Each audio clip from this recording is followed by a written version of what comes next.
Shalom semuanya. Oke, yuk sama-sama kita mau buka Matius 28 ayat 19 sampai 20. Boleh kita baca sama-sama 3 2 1. Karena itu pergilah, jadikanlah semua bangsa muridku dan baptislah mereka dalam nama Bapa dan Anak dan Roh Kudus, dan ajarlah mereka melakukan segala sesuatu yang telah kuperintahkan kepadamu. Dan ketahuilah, aku menyertai kamu senantiasa sampai kepada akhir zaman. Demikianlah Injil Tuhan. Ya, jadi siang hari ini kita mau bahas tentang amanat agung. Ini lebih jadi satu refleksi pribadi saya sebenarnya. Jadi kenapa kita harus melakukan ini gitu. Terus kenapa ya, why, how, dan semua tentang itu. Jadi waktu saya lagi mikirin hal ini, karena lagi mikirin pelayanan lah, kenapa sih saya mau pelayanan gitu. Kenapa banyak orang mau dalam tanda kutip buang-buang waktu untuk pelayanan gitu ya. Kayak Om Nick misalnya sampai ke Tasikmalaya, sampai kemana yang artinya sebenarnya buang-buang dalam tanda kutip ya, buang-buang waktu gitu. Padahal banyak juga yang di rumah bisa tiduran, mungkin nonton TV atau ke mall gitu yang lebih secara kedagingan lebih enak gitu. Nah, saya merefleksikan hal ini. Saya dapat 3 poin utama. Yang pertama, refleksi tentang identitas gitu. Saat Tuhan bilang ini, saya mikirin, kalau Tuhan ngomong ini sama saya, yang saya pikir pertama adalah siapa sih saya gitu. Siapa sih saya? Kita semua tahu bahwa kita ini anak-anak Tuhan, betul? Kita ini anak-anak Tuhan gitu. Kita harus nurutin Tuhan, oke, betul. Tapi saya dapat satu jawaban lagi di satu sisi lain adalah di Galatia 2:20. Yang isinya adalah tentang hidup kita ini bukanlah milik kita lagi gitu. Tapi hidup kita ini hidup karena Tuhan, hidup kita ini punya Tuhan. Yang artinya saya tahu, wah, saat Tuhan ngomong gini, ini karena hidup kita yang punya Tuhan gitu. Kita nggak bisa semau-maunya kita, seenak-enaknya kita dengan kehidupan kita, dengan keputusan yang kita ambil gitu. Artinya saya merasa bahwa amanat agung ini bukanlah satu pilihan, ya atau tidak. Tapi kita semua yang percaya sama Tuhan, hidup dalam Tuhan, kita nggak punya pilihan dalam arti yang baik, bahwa kita harus memberitakan kasih Tuhan kemana-mana gitu, dimanapun kita berada. Dan saya ngerasa itu satu identitas yang lebih membentuk saya, bukan cuman lebih dalam lah ya, menurut saya. Saya tahu saya anak Tuhan, tapi lebih daripada itu bahwa hidup saya bukan punya saya lagi gitu. Artinya hidup saya punya Tuhan, Tuhan sudah tebus saya. Artinya kalau Tuhan nggak tebus saya, nggak tebus kita semua, kita nggak mendapatkan bagian dan keselamatan, betul nggak? Tapi karena Tuhan sudah tebus kita, ibarat barang di pegadaian lah atau di toko gitu. Kalau sudah ditebus sama seseorang, artinya barang itu sudah menjadi milik si pembeli, betul nggak? Saya nggak tahu ini hidup saya gitu. Saya sudah ditebus, artinya hidup saya punya Tuhan dan saya harus melayani Dia, mewartakan kasih Tuhan di mana-mana. Itu yang pertama, tentang refleksi. Oke, saya sudah tahu identitas saya. Yang kedua adalah banyak dari kita orang percaya sudah tahu ini identitas kita, anak Tuhan. Oh, kita sudah ditebus sama Tuhan, hidup kita bukan milik kita lagi. Tapi seberapa banyak yang pada akhirnya melakukan amanat agung ini, dia mau terjun langsung untuk melayani, untuk memberitakan kasih Tuhan, mengatakan bahwa Yesus memberikan keselamatan. Saya berpikir lagi bahwa ternyata itu semua balik ke tadi poin pertama refleksi, poin kedua adalah menurut saya relasi. Seseorang yang sudah benar sadar akan hidupnya, refleksi tadi, dia tahu dia punya Tuhan, dia pasti akan menjalin relasi sama Tuhan. Setuju nggak? Kayak kita pacaran, nggak mungkin cuma pacaran, oh iya kita pacaran terus jarang komunikasi, ketemu mungkin cuma sebulan sekali seadanya, nggak mungkin. Tapi karena kita sudah sadar kita saling mengikat, pasti adanya satu jalinan kasih, komunikasi, dan relasi itu nggak berhenti cuma berelasi aja gitu, tapi satu relasi yang intim dan dalam gitu. Dan dari relasi ini saya ngerasa pada akhirnya begini, kenapa banyak orang yang saat pelayanan menjalankan amanat agung akhirnya jadi beban dalam hidupnya. Saya ngerasa bahwa ternyata hal itu terjadi karena kurangnya cinta menurut saya. Karena saya ngerasa bahwa cinta itu mengubah beban menjadi kesukaan. Tapi kalau nggak ada cinta, segala sesuatu jadi beban. Waktu saya sama istri saya, waktu itu masih pacaran, auditor pulang bisa jam 3 pagi, jam 4 pagi, dan saya nggak kasih dia naik Grab gitu atau Gokar. Waktu itu kan lagi zamannya kayak, oh yang ini diculik sama pengemudi Grab gitu, ada yang abuse, sex abuse gitu. Saya nggak kasih. Dan akhirnya jam 3, jam 4 pagi itu bisa seminggu 4 kali saya jemputin antren pulang tuh setiap hari gitu. Dan itu bukan jadi satu beban buat saya. Tapi saya happy gitu. Mau jam 3 pagi, jam 4 pagi, saya harus bangun atau bahkan kadang saya nggak tidur, tapi saya bisa ketemu nih sama pacar saya. Dalam perjalanan pun hati berbunga-bunga. Gitu. Dan itu yang saya rasa hilang dalam setiap pelayanan yang lama-lama jadi beban, bahwa cinta itu memudar gitu, blur pada akhirnya. Saya merasa bahwa relasi ini jadi satu bagian yang penting setelah kita tahu tentang identitas kita gitu. Dan yang ketiga, refleksi relasi yang ketiga adalah pada akhirnya adalah respon.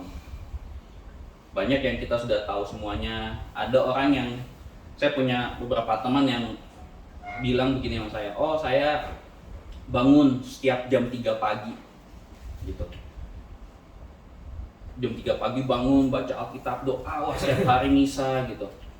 Tapi pada akhirnya dia nggak mau pelayanan keluar.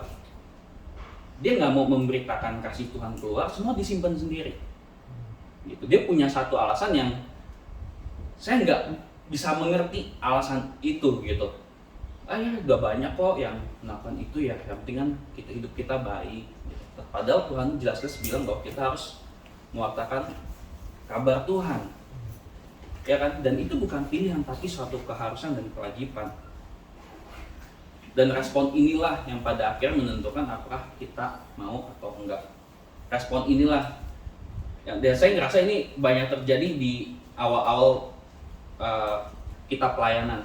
Kita datang ke PD atau kita pelayanan kebanyakan karena terpaksa, diajak sama si A nggak enak, diajak sama si B nggak enak gitu. Awalnya mungkin kita ngerespon karena terpaksa, karena diajak nggak enak. Tapi lama-lama kok memang kita punya relasi sama Tuhan, respon itu akan berubah. Motivasi kita menjawab itu akan berubah dari satu keterpaksaan jadi suatu yang kita jawab karena adanya cinta. Jadi saya ngerasa bahwa refleksi, relasi, dan respon ini sesuatu yang tiga ini mempunyai satu efek domino satu sama lain, harus mengikat gitu. Dan hal ini harus saya ibaratin gini, saya pakai jam tangan nih atau handphone deh, kita semua punya handphone. Awal-awal semua punya handphone, saya yakin 100% enggak semua pasti setiap hari ke bawah. Apalagi zaman dulu dari nggak ada handphone, masih telepon analog biasa, tiba-tiba ada handphone. Mau pergi pasti handphone sudah ketinggalan, betul nggak? Tapi zaman sekarang, kalau kita pergi nih, kita tahu nih jam 9 kita pergi, kita mau balik jam 9 malam. 12 jam, 13 jam kita di luar. Kita udah setengah jalan, udah 15 menit, balik ngambil handphone nggak? Pasti balik ngambil handphone. Dari yang tadinya suka ketinggalan, yaudah deh nggak apa-apa. Sampai sekarang udah pergi, kita kan balik ngambil handphone. Ini jadi barang nggak bisa ketinggalan. Saya ngerasa bahwa ini satu hal yang harus ditanamkan dalam hati, bahwa kita sama Tuhan harus seperti itu gitu. Dalam pelayanan, dalam berelasi, bahwa ya rasanya tadinya nggak apa-apa ketinggalan, tapi sekarang jadi sesuatu yang ini nggak boleh ketinggalan, ini harus dibawa kemana-mana gitu. Dan saya ada satu cerita, ini kejadian beberapa tahun yang lalu.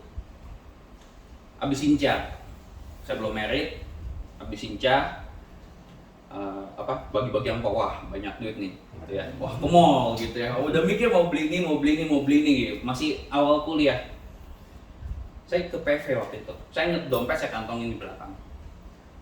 Jadi Sinca ini malamnya gitu ke mall, kan rame tuh, banyak keluarga, rame lah. Terus saya inget, saya berdiri depan Jeko. Saya inget banget, belakang saya ini pameran mobil Mazda. Terus ada segerombolan keluarga, mungkin sekitar 10-15 orang lah, jalan di belakang saya. Abis dari Jeko, saya langsung pulang. Saya ke mobil. Sampai mobil saya sadar, dompet saya hilang. Aduh, habisin syah ya kan. Gitu ya. Terus mikirin lagi, mesti ngurusin ATM kan, kredit card, STNK mobil, KTP, SIM. Saya mikirnya aduh ini udah kayaknya wah ini bermasalah banget nih gitu. Tapi pada akhirnya saya mengerti kenapa semua itu harus terjadi, walaupun duit saya nggak kembali. Tapi saya bersyukur itu bisa terjadi. Kenapa? Akhirnya saya harus ngurusin SIM. Saya harus bikin SIM baru. Saya ingat tuh, saya sampai di tempat bikin SIM, itu ada kurang lebih 60 orang. 60 orang, satu bar segini, kita satu kloter lah gitu ya.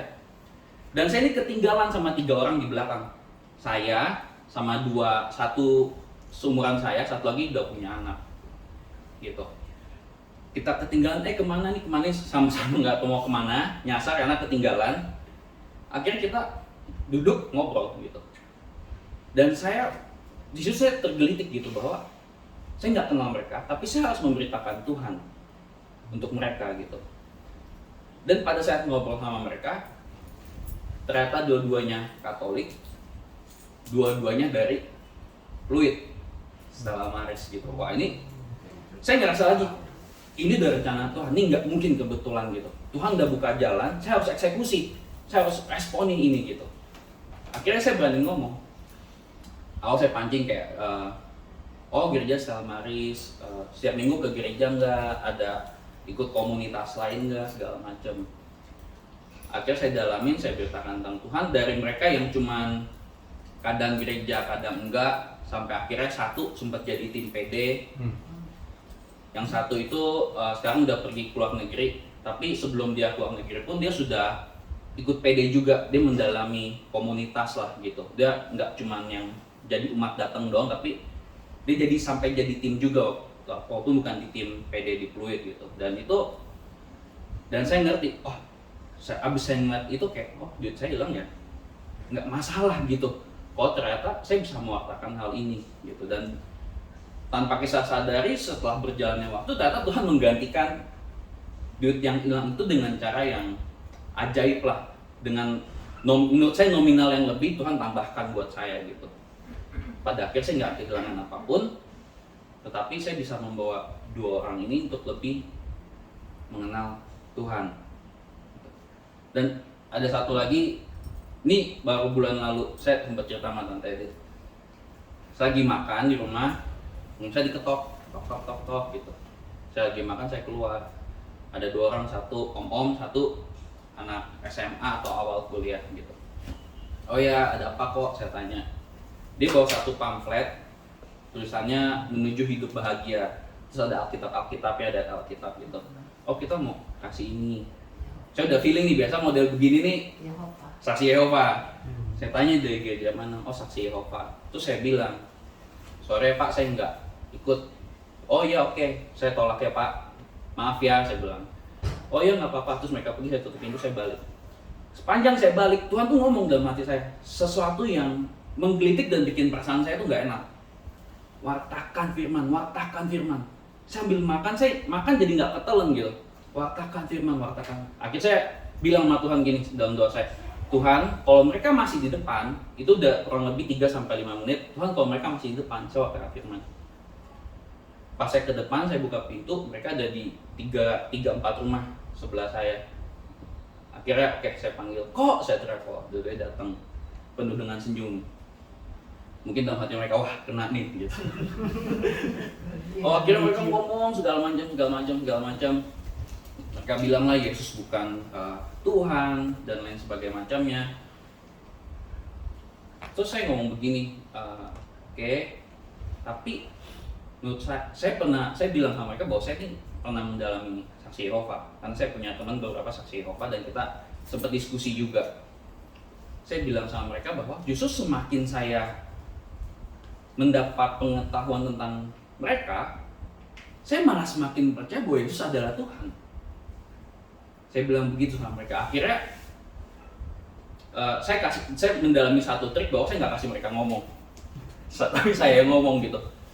Saya ngomong terus kenapa Yesus adalah Tuhan. Saya bolak-balik Alkitab gitu. Terus ada satu ayat, saya sempat cerita sama Elvin tapi terus dikoreksi sama Elvin. Di Wahyu kan ada ditulis bahwa 144.000 yang diselamatkan. Tapi di ayat selanjutnya dikatakan bahwa sebenarnya jauh lebih banyak daripada itu. Nah ayat itu saya nggak baca, jadi saya cuma ingat ini 144.000 yang diselamatkan.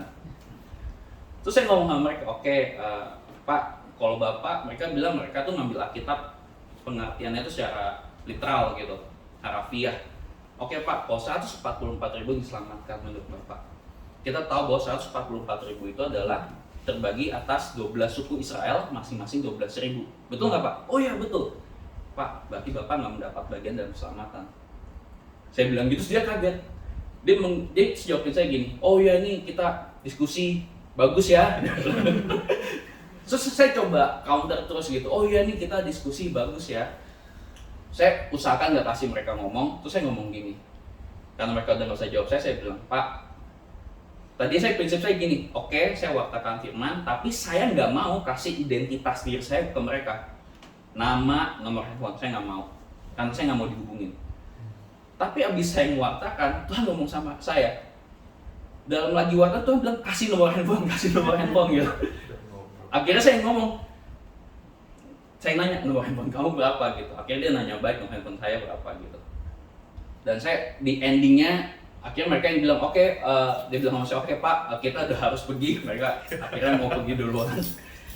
Terus saya bilang sama gini, Pak, saya bilang, kok bro, kalau punya keraguan dalam hati tentang keimanan, kepercayaan kalian, saya bilang, please hubungin saya.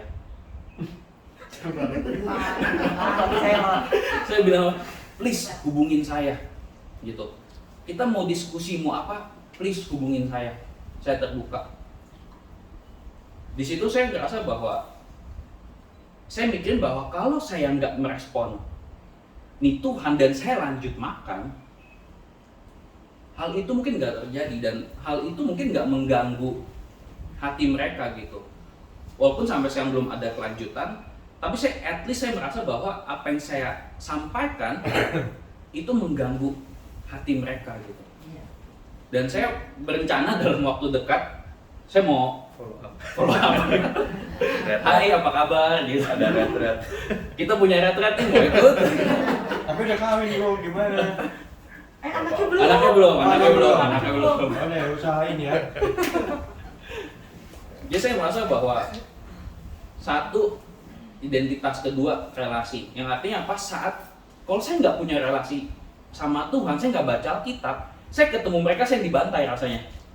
Saya nggak ngerti apa-apa gitu. Tapi karena saya punya relasi, saya baca Alkitab, saya tahu, saya baca firman Tuhan, jadi saya tahu saya harus ngomong sama mereka apa. Dan saya mau meresponi dan saya nggak lanjut makan gitu.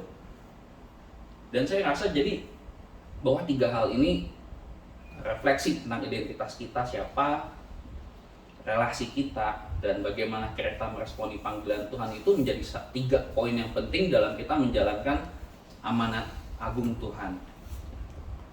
Demikian Bapak Ibu, Koko Cici, terima kasih Tuhan Yesus.